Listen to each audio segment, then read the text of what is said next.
নমস্কার বন্ধুরা, আপনারা দেখছেন আর মমতা ব্লগ।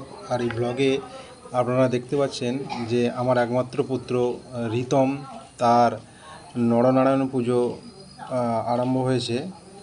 এটি জয়রামবাড়িতে অবস্থিত নরনারায়ণ মন্দির, সেখানে পুজো হয়েছিল।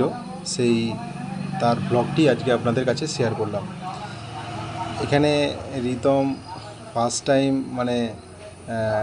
একটা সিংহাসনের উপর বসে আছে, যেখানে তার পুজো করা হবে নরনারায়ণ রূপকে। তো সেইটারই প্রিপারেশন নেওয়া হচ্ছে। তো আগে থেকেই তাকে সিংহাসনে বসিয়ে দেওয়া হয়েছে।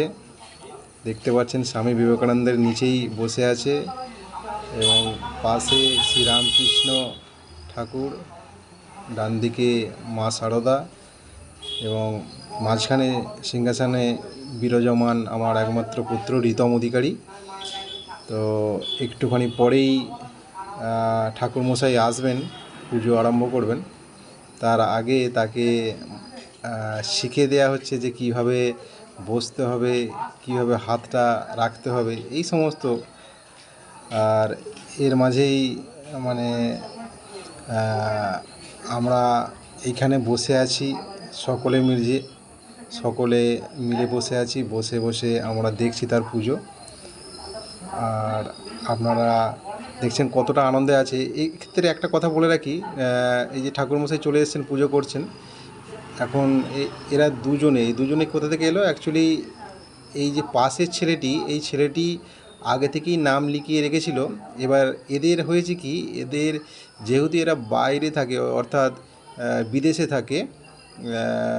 বিদেশে থাকে মানে মুম্বাইয়ে থাকে, তো সেক্ষেত্রে এদের নামটি একটু তাড়াহুড়ো করেই ঢুকিয়ে দেওয়া হয়েছে কর্তৃপক্ষের তরফ থেকে। আমাদের বলা হয়েছে যে ওরা বিদেশে থাকে, তাই জন্য ঢুকিয়ে দেবে। তো এদের দেখতে পাচ্ছেন পুজো আরম্ভ হবে এবং খুব এক্সাইটেড আমার ছেলেটি, দেখছেন তো।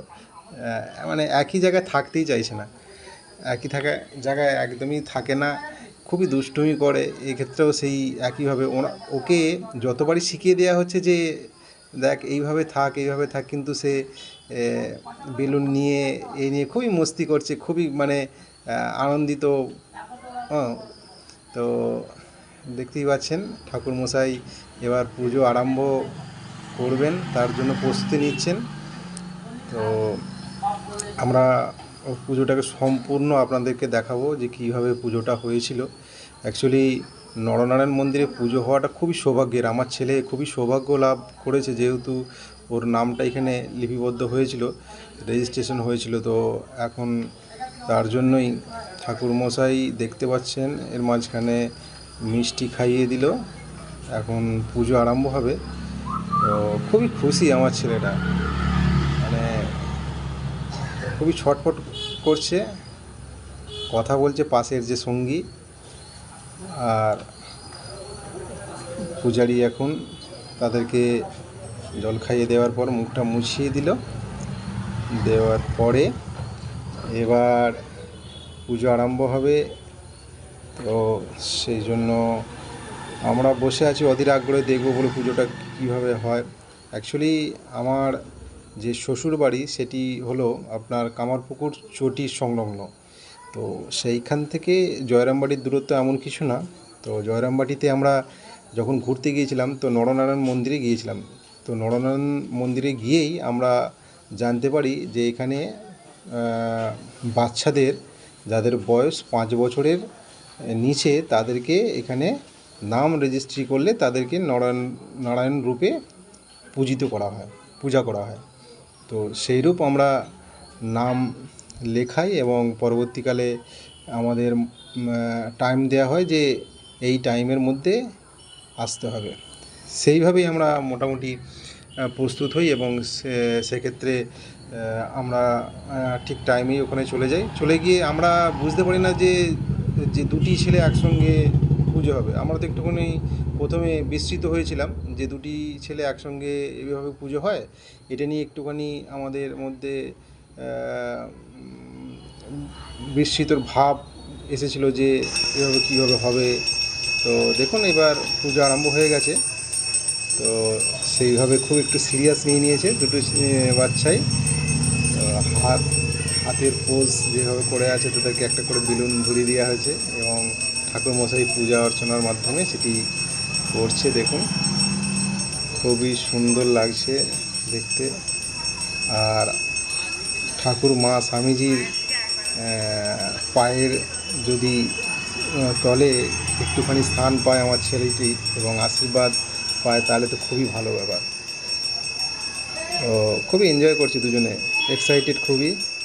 আর পূজারি পুজো করছেন তাদেরকে দেখতে পাচ্ছি। তো পুজোটা খুবই ভালো, আপনারা গিয়ে দেখতে পারেন জয়রামবাটিতে।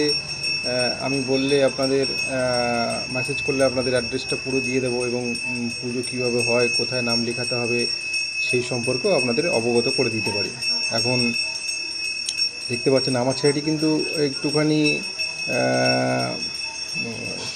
ঠিক বুঝতে পারছে না কী হচ্ছে, যে এইরকমভাবে তো কেউ পুজো করেনি। মানে ও একটু ঠাকুর ভক্ত, যখনই যেটা দেখে ঠাকুরকে দেখে সেটা নিয়ে বসে পড়ে, ঠাকুরের মন্ত্র এই সমস্ত উচ্চারণের মাধ্যমে পুজো করে। এবং যেটা বাচ্চাদের বেলা হয়, মানে ঠাকুর দেখলেই তুলে নিয়ে পুজো করব এরকম একটা খেলার ব্যাপার। তো সেইভাবে এখন ওকে পুজো করা হচ্ছে, ও একটু মানে খুবই এক্সাইটেড এবং মনটা একটুখানি একাগ্রতা করতে পারছে না। এই দেখেন হয়ে গেল পুজো। এবার ঠাকুরমশাই দেখুন পরবর্তীতে কিছু আচার বিচার আছে এখানের মধ্যে, সেই সবগুলো কমপ্লিট করছে এবার। তো এর মাঝখানে বলি আমাদেরকে সকালবেলায় গিয়েছিলাম, সকালবেলা মোটামুটি 7টার মধ্যে চলে যেতে বলেছিল। 7টার মধ্যে গিয়ে আমরা, হ্যাঁ অবশ্যই আপনাদের একটা কথা বলি যে এখানে গেলে আপনাদের অবশ্যই এই যে মাথায় মুকুটটা পড়ে আছে সেই মুকুটটা এবং ওই গলার যে মালা পড়ে আছে এই দুটি আপনাদের কিনে আনতে হবে বাজার থেকে। এগুলো ওনারা কিন্তু দেয় না, প্রোভাইড করে না। প্রথমে ভেবেছিলাম যে ওরা ওই সমস্ত কর্তৃপক্ষের যে অফিস আছে তো ওখান থেকে দেওয়া হয়, কিন্তু পরবর্তীকালে বুঝতে পারি যে না, এটি ওনারা দেয় না। তো আমরা পুজো চলাকালীনই পুজো হবে এরকম ব্যাপার, তখন আমরা বাজার থেকে ওই মালাটি, ওই হাতের যে পদ্ম ফুলটি দেওয়া আছে ওইটি এবং মাথার মুকুটটি বানিয়ে নিয়ে আসি এবং পরিয়ে দিই, খুব ভালোভাবে সাজিয়ে দিয়ে তারপর ওই ওনাদের সিংহাসনে বসে ওকে পুজো করেন। তো পুজোর আপনারা দেখতে পাচ্ছেন পুজো এখনও চলছে, তার নিয়ম আচার, দুজনের সঙ্গে কথা বলছে। আমরা সকলে মিলেই আছি, আমরা গিয়েছিলাম সকলে মিলে গিয়ে পুজোটা দেওয়া হয়েছে। আমার শ্বশুর শাশুড়ি, শালির বাড়ি থেকে এসেছিলো। তো আবার একবার পুজো বসে পড়েছেন ঠাকুরমশাই, আবারও একবার পুজো হচ্ছে দেখুন। এবার একটুখানি আমার ছেলে একটু কনসেন্ট্রেট করছে, আবার বন্ধুর সঙ্গে খেলার একটা ব্যাপার, বাচ্চা ছেলে যেমন একটা হয় সেইভাবে। ভিডিও শেষে কিছু স্মৃতিযোগ্য ফটো দিয়ে দিলাম, যেটির মাধ্যমে আপনারা বুঝতে পারবেন যে কিভাবে পুজোটা হয়েছে। এখানে আমরা সকলে মিলেই গিয়েছিলাম, মাসি, মেসো, শ্বশুর শাশুড়ি, শালির বাড়ির থেকে এসেছিলো। আমরা এখানে গিয়ে সকালবেলা টিফিন এবং দুপুরবেলার যে খাওয়া দাওয়া সম্পূর্ণ ফ্রিতে এবং পুজোটাও সম্পূর্ণ ফ্রিতে হয়েছিল। তো খুবই আমরা এখানে গিয়ে আনন্দিত হয়েছি। পুজোটা আপনারা দেখতেই পাচ্ছেন কত সুন্দর বিধি আচার বিচার অনুসারে হয়েছে। আর এখানে আমার ছেলে দেখতে পাচ্ছেন যে কত সুন্দর নারায়ণ রূপে এখানে আছে। এখানে সকলে ওর আশীর্বাদ কামনা করছে, পায়ে চরণ ছুঁয়ে প্রণাম করছেন। তো সকলে মিলে আমরা গ্রুপ ফটো তুলেছি। এখানে একটা মানে ফটোগুলো দিয়ে দেওয়ার অর্থ হচ্ছে যে স্টিল ফটোগুলো দিয়ে দিলে বুঝতে পারবেন যে কিভাবে ও সেজেছে, কারা কারা ছিল তার সাথে। হ্যাঁ, তো দেখতেই পাচ্ছেন খুব সবাই মিলে খুবই একটা মানে আনন্দের ব্যাপার যে সকলে মিলে গিয়ে পুজোটা দেখলাম নরনারায়ণ মন্দিরে। আর আমার ছেলেকে খুব ভালো লাগছে, মানে আমি নিজেও মানে এতটা এক্সাইটেড মানে ছিলাম যে এত সুন্দর লাগছে ওকে, স্বয়ং যেন নারায়ণ তার মধ্যে বিরাজমান হয়েছে। আর সবাই গ্রুপ ফটো তুলেছে, দেখতেই পাচ্ছেন সব ফটোগুলো আমি এখানে আপলোড করলাম যাতে করে একটা স্মৃতিযোগ্য হয়েছে।